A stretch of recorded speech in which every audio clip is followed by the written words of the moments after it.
नमो भगवते वासुदेवाय नमः। अधिक मास के कृष्ण पक्ष की परमा एकादशी व्रत कथा। धर्मराज युधिष्ठिर ने कहा, हे मधुसूदन, आपने सब एकादशियों की उपवास कथा सुनाई, अतः अब आप अंतिम एकादशी अधिक मास के कृष्ण पक्ष की एकादशी की उपवास कथा और कह सुनाइए। इसका नाम, महत्व और विधि भी बतलाएं। मैं आप में श्रद्धा भाव रखते हुए यह अंतिम अनुरोध करता हूँ। देवकी नंदन ने कहा, हे धर्मराज युधिष्ठिर, मैं भी तुम्हारी श्रद्धा का सम्मान करके इस अंतिम उपवास कथा को अवश्य ही सुनाऊंगा, अतः एकाग्रचित होकर सुनिए। देवकी नंदन बोले, हे धर्मराज, यह एकादशी परमा एकादशी कहलाती है। इस परमा एकादशी उपवास के पुण्य प्रभाव से यह लोक में अनेक सुख प्राप्त होते हैं तथा परलोक में विष्णु धाम मिलता है। यह उपवास भी पद्मिनी एकादशी के समान पूरा करें। हे कुंती पुत्र, इसकी एक अत्यंत ही मनोहरी कथा भी है, मैं तुम्हें उसे सुनाता हूँ, अतः एकाग्रचित होकर सुने। यह घटना ऋषियों के साथ कपिल नगर में घटी थी। कपिल नगर में एक ब्राह्मण रहता था जिसका नाम सुमेधा था। उसकी पत्नी अत्यंत ही पतिव्रता थी। वह पूर्व जन्म के किसी पाप के दुष्प्रभाव से बहुत गरीब थी। उसे भीख मांगने पर भी नहीं मिलती थी। वह वस्त्रहीन रहकर भी पति सेवा में लीन रहती थी। स्वयं भूखी रहकर अतिथि को भोजन कराती थी। अपने पति से किसी भी वस्तु को प्राप्त करने की इच्छा नहीं करती थी। एक दिवस अपनी भार्या को अत्यंत कमजोर और दीन अवस्था में देखकर सुमेधा बोला, हे प्रिय, मांगने पर भी तुझे कोई पैसे वाला धन नहीं देता, क्योंकि पैसे के अभाव में घर की गाड़ी नहीं चल सकती।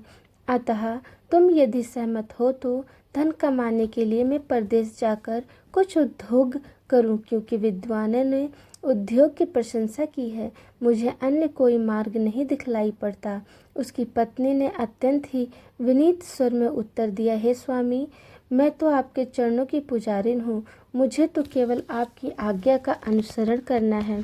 परंतु आप जानते हैं कि मनुष्य को सदैव अपने कर्मों का ही फल मिलता है। सुमेरु पर्वत पर रहते हुए अपने सौभाग्य के बिना कुछ भी नहीं मिलता। पूर्व जन्म में हम जो भी सुख कर्म जैसे अन्न दान, भूमि दान, विद्या दान या वस्तु दान करते हैं, उसी के अनुसार इस जन्म में हमें प्राप्ति होती है। विधाता ने हमारे भाग्य में जो कुछ लिख दिया है अब वैसा ही होगा। दान न करने वाले को केवल अन्न ही मिलता है। अतः मैं आपसे विनती करती हूँ कि आप यहीं पर रहकर धन अर्जित करने का प्रयत्न करें, क्योंकि मैं आपका वियोग सहन नहीं कर सकती। पत्नी यदि पति के साथ न रह रही हो तो इस संसार में भाई बंधु, माता पिता तथा अन्य सभी संबंधी उसकी निंदा करते हैं, जो मैं सहन नहीं कर सकती। अतः मेरा आपसे यही प्यार भरा अनुरोध है कि आप यहीं रहकर ही धन प्राप्ति के लिए प्रयत्न करते रहें। कभी आपको सफलता अवश्य मिलेगी। कुछ समय पश्चात कौंडिन्य ऋषि विहार करते हुए वहां आए। उनको आया देखकर सुमेधा ने पत्नी सहित उन्हें नमन किया और अपने को धन्य माना। दोनों ने कहा, आपके दर्शन से हमारा जीवन सफल हो गया है। तत्पश्चात सुमेधा की पत्नी ने उन्हें बैठने के लिए आसन दिया तथा भोजन दिया। तब उस पति भक्त पत्नी ने ऋषि को अपनी दुख भरी कथा कही। वह बोली, हे मुनि, आपके आने से हमारे सब दुख समाप्त हो जाएंगे। आप हमें कोई ऐसा उपाय या विधि बतलाएं जिससे हमारी दरिद्रता दूर हो सके। इस पर ऋषिराज ने उसे सत्वावना देते हुए कहा, हे पुत्री, तुम पति सहित अधिक मास कि कृष्ण पक्ष की परमा एकादशी का उपवास श्रद्धा एवं विधि पूर्वक करें। इस प्रकार तुम्हारे सारे पाप जलकर राख हो जाएंगे, दरिद्रता भी समाप्त हो जाएगी। तुम अपने पति सहित सुख पूर्वक और आनंद में जीवन व्यतीत करोगी। इस उपवास में नृत्य गान के साथ रात्रि जागरण करना चाहिए। महादेव जी ने कुबेर को इसी उपवास को करने के कारण ही कोषाध्यक्ष बना दिया था। राजा हरिश्चंद्र को स्त्री पुत्र सहित राज्य वापस दिलवा दिया था। ऋषिराज ने ब्राह्मण पत्नी को परमा एकादशी की पूर्ण विधि बतला दी। इसके साथ उन्होंने पंचरात्रि व्रत कर्म भी करने के लिए कहा, जो एकादशी उपवास से भी ज़्यादा प्रभावकारी होता है। परमा एकादशी उपवास वाले दिन प्रातः ही स्नान करके पंचरात्रि उपवास शुरू कर देना चाहिए। 5 दिन तक जलहीन व्रत करने वाला अपने माता पिता व पत्नी सहित देवलोक प्राप्त करता है। 5 दिन तक केवल संध्या काल में ही भोजन लेने वाला भी देवलोक जाता है। 5 दिन तक स्नान करने के बाद ब्राह्मणों को भोजन देने वाला सारे संसार को भोजन देने का पुण्य फल प्राप्त करता है। उपवास काल में अश्वदान करने वाला त्रिलोक के दान का फल ग्रहण करता है। ब्राह्मण को तिल दान करने वाला तिलों की संख्या के वर्षों के बराबर विष्णु धाम में निवास करता है। घी पात्र दान करने से सूर्य लोक मिलता है। 5 दिनों तक पूर्ण ब्रह्मचारी रहने से देवलोक में अप्सराओं को सहचर्यता मिलती है। ऋषि राज बोले, हे ब्राह्मणी, तुम अपने पति के साथ यह उपवास पूरा करोगी तो तुम्हें सिद्धि मिलेगी तथा अंत में देवलोक प्राप्त होगा। कौंडिन्य ऋषि के निर्देश अनुसार उसने पति सहित परमा एकादशी तथा 5 दिनों का उपवास नियम और विधि पूर्वक किया। उपवास समाप्ति पर उसने अपने सामने देवलोक से आए एक राजकुमार को खड़े हुए देखा।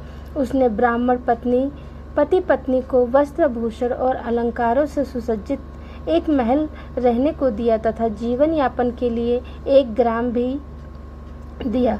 वे दोनों पति पत्नी इस लोक में अंत काल तक सुखों का उपभोग कर अंत में देवलोक को चले गए। देवकी नंदन बोले, हे कुंती पुत्र युधिष्ठिर, परमा एकादशी उपवास को श्रद्धा पूर्वक और नियम तथा विधि के अनुसार करने वाला सारे यज्ञों और तीर्थों का फल पाता है। जैसे मनुष्य में ब्राह्मण, पशुओं में गौ, देवों में इंद्र श्रेष्ठ है, उसी प्रकार माहों में अधिक मास श्रेष्ठ होता है।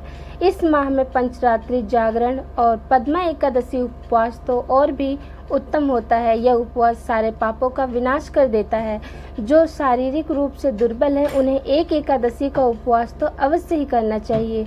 जो जन अधिक मास में नदी स्नान नहीं कर पाते या एकादशी उपवास नहीं करते, उन्हें आत्मघात का दोष लगता है और वे कुयोनि में जाते हैं। अतः प्रत्येक प्राणी को दुख निवारण एवं सुख की प्राप्ति हेतु एकादशी उपवास अवश्य करना चाहिए।